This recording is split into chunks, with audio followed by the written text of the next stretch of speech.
You are on the recliner, pressing laptop, but you're supposed to be on holiday. That's a work addict. So my own was anger, and I didn't think it was a problem. But you see, I used to pray up in the morning. Father, I'm going out. Go with me. Daughter of Zion, full of the power of God. 5 minutes. All those mad people, where they drive like say they send them. You want just cross my front. Idiot, you're a fool. Then I remember Reverend Christie. My sanctification, I lost it 5 minutes after leaving my house. And we go there, they curse ourselves. And there's no day I don't laugh. I laugh in the morning, laugh in the afternoon, laugh in the night. I laugh about your tie, about your coat, about your haircut. Because he that seated in heaven shall. And where am I seated? And so what should I do? If you are not laughing, where are you? Somewhere. Hi friend, welcome to Prophetic Jokes TV channel, where joy and God's wisdom come alive. You will hear uplifting words, quick laughs, and simple truths that brighten your day. Together we will laugh, learn, and stay encouraged. Hit subscribe and let's share God's joy, one smile at a time. One day, me and one man don't block ourselves like this, and they look out, daggers from my eyes. How dare you drive like that? Idiot, fool. Yeah. I was so angry that day when I finished, I was heaving from the effort of abusing him. You know, when you are angry, it blinds you, you become an idiot, because my brain was not functioning well that time. That's what addiction does to you. It suspends your limbic system.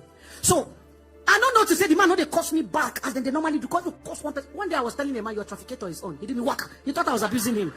That's the immediate response. You know, so the man wasn't cursing me back. He was just looking at me. When I finished and I was heaving and I was looking at him, the guy did this. Good afternoon, Reverend Christie. Yeah! Oh! I died in the car. Died from shame. He did not only know my name, he knew the title. Because can you imagine that they invited me to his church? And they're introducing me this great woman of God coming to preach to us. She's such a firebrand. Yeah. I forgot to greet Pastor Jerry as I start. PJ, no vex. Okay, so say, hey, this woman is coming to. What will he say in his mind? Oh, these are what they call people for traffic. Hey, this one a reverend, and maybe Pope.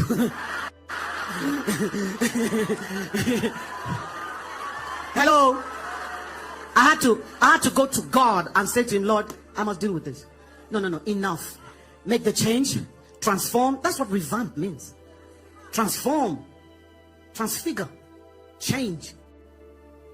Our rehab center is called 180 degrees, and our slogan is make that U-turn. Come on for this direction where they go turn. Go back to when your head clear, where they see straight. No be the one where they smoke ganja. Tell me, say you are inspired. You'll be inspired very well, and very soon you experience what they call law of diminishing returns. Maybe we'll talk a little more about that tomorrow. But the second thing I want to quickly touch this morning, Mama said, make I touch relationship. Know me when I'm poor, know me when I'm rich. You claim relationship. Okay, all right. So relationships, I love talking about relationships because all of us are surrounded by relationships, whether they are filial or business or acquaintances, whatever. The Bible talks about different types of love: filial, storge, eros, and agape. All right, so whatever, all of those are relationships. I have 7 children and 4 grandchildren, and I watch my relationships with each of the 7 is different. I have some. One of my daughters, if you pick broomstick to beat her, she has died already before the broom touches her. She will die, mommy. She will beg you. There's another one I have. Tell her I'm flogging her 12. She's doing like this. You flog the 12, finish, say, sorry, mommy. And she's off. The only thing that can make her to stand straight is her food. She loves her food. So you say, you are not having lunch. Yeah, mommy. I have a son. Tell him to kneel down. You have just killed yourself. Because when he's kneeling down, he will amuse himself with his fingernails. He doesn't need anything. If you tell him, go to your room, you have made the worst mistake of your life. He'll go to his room and you hear him singing. It doesn't bother him. He's good on his own. He loves his own company, and yet he loves people. But the one thing that will get my son to sit up, he loves his horses. He grooms his horses before it's time for school, and he'll get ready before his sisters. Primary school, that's how much he loves them. So you tell him, you're not riding horse for 2 weeks. Hey! He will beg from here. He said, Mommy, anything you want me to do, I will do. But please, I'm not reading 50 for 2 weeks. I beg. And then you have the ones that negotiate. They've already told them, if you do this, I'm going to flog you 12. They will do it. Then when you catch them, say, Mommy, please, can I ask you one thing? I say, what? Please, can you flog me 6? I said, you knew agreement was 12. Why are you negotiating? So we're surrounded by relationships all over. Nobody was designed to do life alone. We perform at our optimal best when we're within community. Isolation is one of the most powerful tools of Satan. The strategy of Satan. He isolates you, then he cuts you down. If you watch Animal Channel, you will see that when the predator is going after the prey, he doesn't start pursuing. Let's say it's a lion going after antelope. He doesn't pursue all the antelopes at once. He starts by roaring. Then they start running. What you Igbos call Osundu, the race of life. They are running because death is coming. Now, no matter how fast an antelope runs, it can never outrun a lion. The speeds are different. So the antelope is running full blast with all of his life. He's going.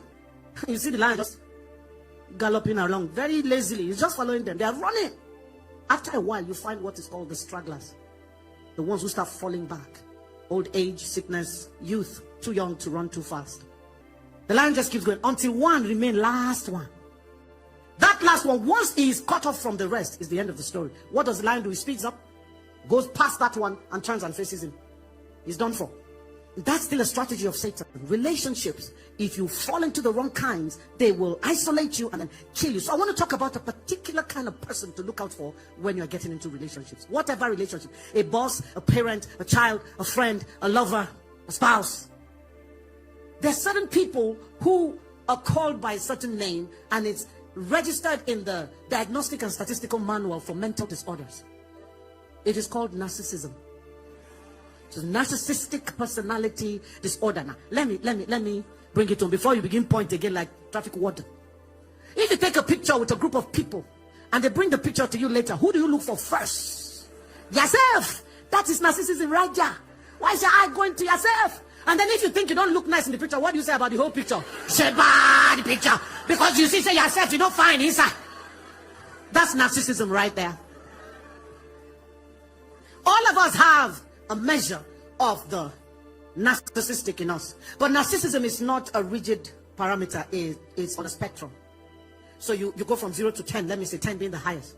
The higher you are up the scale, the more likely you have the disorder. Some people are borderline. So some days they will look like, hey, this was normal. Another day you say, hey, brain did this person hurt. You know, they're on the cusp of the cutting edge of having the personality and disorder and not having it. So you measure yourself again. We find the perfect description of the narcissist in 2 Timothy chapter 3 from verse 2. Do I have the time to read it, or I'm going to send you home to go and read it? No more, just talk. After I'm going to go read them. 2 Timothy chapter 3. Read it. You will see the full description. The 9 characteristics of the narcissist are contained in those verses right there. So, who is a narcissist? Is a person who is so self-absorbed to the exclusion of others. So self-focused. This is not a self-focus of vision. This is a self-absorption of, in fact, taking on a godlike personality. That whoever is in relationship with them has to bow. In fact, if not be say, small thing remain. Narcissists will expect God to bow to them. They are God. Everybody must bow. You must come to them with heavy doses of praise and accolades and praise singing, even when they don't deserve it. A narcissist is the one that walks into a place and takes charge, whether he is asked to or not. Command people up and down. If you don't respond accordingly, fire will come out of their eye, bite you. A narcissist is one who doesn't have empathy. Have you ever been in a relationship with somebody? He don't do you something, they pay you. You they cry. You carry newspaper, they read. He doesn't care. He's completely or shit. Don't make a mistake. Man day, woman day. Let's not be mistaken. That's how we're thinking. Only men were adulterers and the enemy was sowing tares while women slept. Now women don't catch up. In fact, we don't they pass the men for adultery. Man, I know they put out for only men again. No. And they look the women too, then they do. Our center is also a marriage counseling center. It's amazing, Pastor. I'm having more couples coming for counseling, and it's the wife who has cheated. You think they shock me? Say some men, they will feel still forgive you. Say, okay, let's work it out. Here one woman, very narcissistic, sat in front of me after committing adultery. Husband married her a virgin. He was the virgin, not her. I think that they hear. So I'm sure you didn't understand. That's why you kept quiet. So he was the virgin. She cheated on him, and they came in for counseling. And she sits in front of me with this attitude, like, yeah, well, okay, I know it was wrong of me, and I've made my peace with the Lord. He needs to get over it already. Hey, now I tell the man, sir, please, can you go outside, go to the other office and wait for me? I asked her, how old are you? She said, I am 25. I said, my first 4 children at that time are older than you. How dare you hurt a man like that and then tell him when he should get over it? I said, if you were my daughter today, I will slap your mouth. It will go out of alignment. Are you mad? We're looking for men like your husband in church. Out of every 10 men, 9 are struggling. We have seen this one. You don't know what you have. You're sitting and telling me, he should get over it already. You know what I told you, man? Leave this woman. I'm not that kind of pastor that tells stay there and die. If the person head nobody correct, waka. I'm not joking.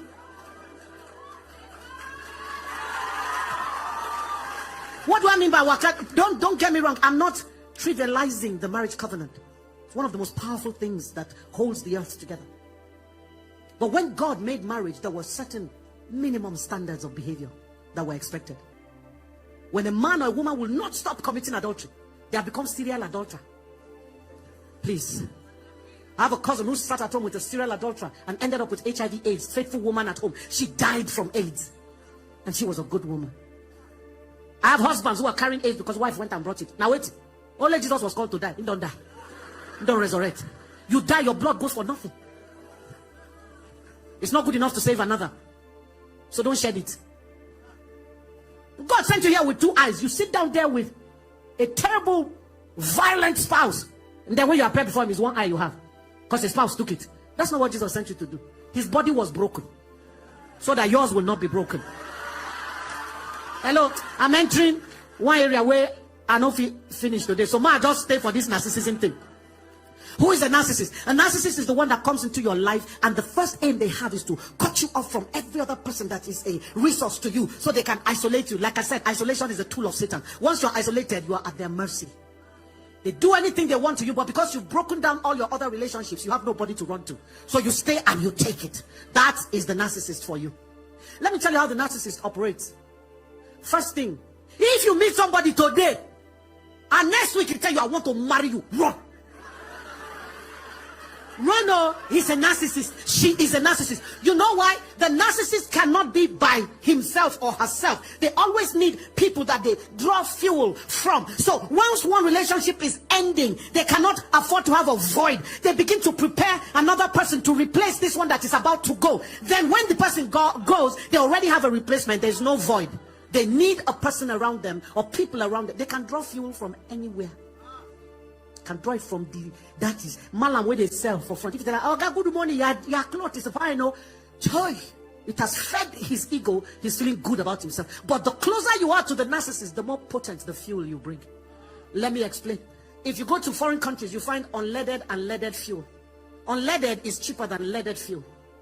So the fuel that the narcissist gets from, okay, in case you don't understand me now, fuel, they talk fuel, like petrol, like kerosene, like gas, fuel. Okay, so the fuel that the narcissist gets from the malam on the street because it's far from him is unleaded. But the one he gets from the closest person to him or her is leaded. So in the mind of the narcissist, why go for the unleaded when leaded is available? So let me give you an example. So a narcissist dresses up in the morning and is looking good and the spouse says, you look beautiful today. Now he can say, oh, thank you. The wife or the husband feels good, the compliment was received and the person smiles. He has received fuel because you've complimented him. But another day you say you are looking good. And you say, is this today you are noticing? Have I not been dressing up? My friend, get out of my face. And the spouse's face changes. The hurt shows on the face. And the narcissist is like, yeah, I got him. I got what I want. That thing is. So if you can get that painful one, why do it from a nice place? The nice one, the value of the fuel is 11 over 20. The bad one, the value of the fuel is 20 over 20. Why go for 11 when I can get 20? So every time their aim is to hurt you, to wound you, to goad you, to prod you, to offend you, so that you show them a reaction. That reaction is what they're looking for. So the best way to kill a narcissist is to learn how to keep your face blank.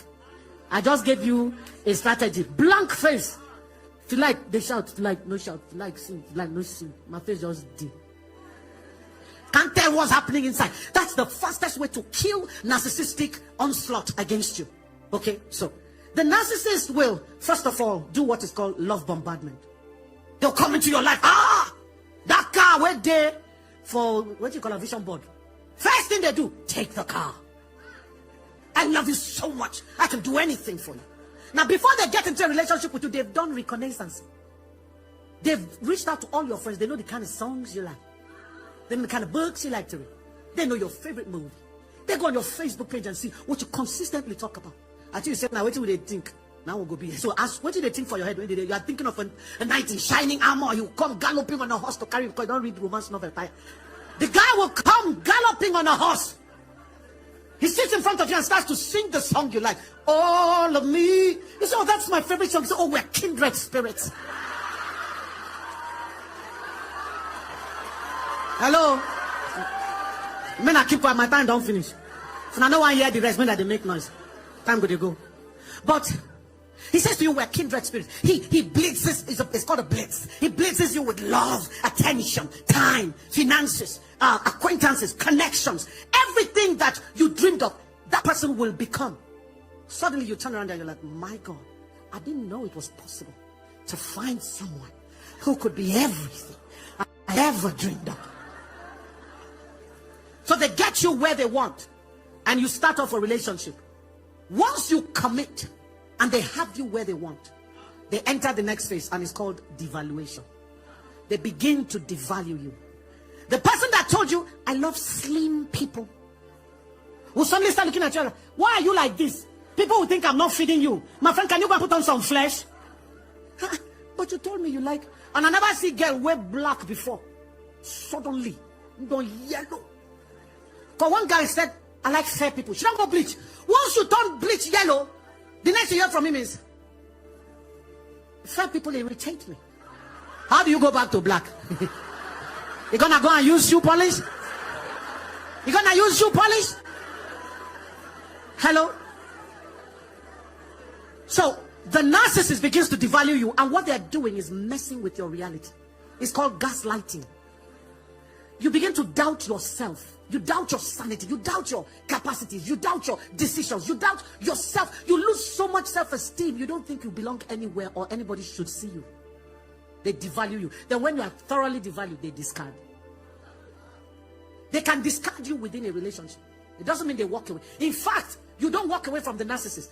Those people that go after X and wound them, shoot them, maim them, they are probably narcissists. Narcissists with psychopathic tendencies. Their narcissist with sociopathy is a wide field, so make a no enter. But hear this. They discard you and you're on the floor crying, bleeding. Then you begin to listen to men like Bankole, listen to Stan. You're going to hear RMD, and you begin to build yourself back up. Once they see that you're becoming strong and you don't need them, they come back with what is called the hoovering. They start to hoover you back. I'm so sorry for what I did to you. I don't know what happened to me. It will never happen again. Please, I love you too much. If you leave me, I'll die. I'm going to commit suicide. Hey, make I tell you, narcissists don't commit suicide. They love themselves too much. He no go die. Tell him, bros, you say if I leave you commit suicide, I'm better off without you. Die. He will not die. She will not die. They will not kill themselves. They hoover you back. And then you, because you are called an empath, an empathetic person. The narcissist is a predator. He knows how to zero in on people who have kind, good hearts, people who are compassionate, people who care, and they come after you to feed off of that goodness. Do you understand? And because you're good like that, you believe the person. Yeah, he even cried. She was even crying when she said, "Sorry, I've never seen her cry." Well, let me give her another chance. You give the chance and you repeat the cycle all over again. It's gonna happen again and again. So people, as you choose relationship, shine your light.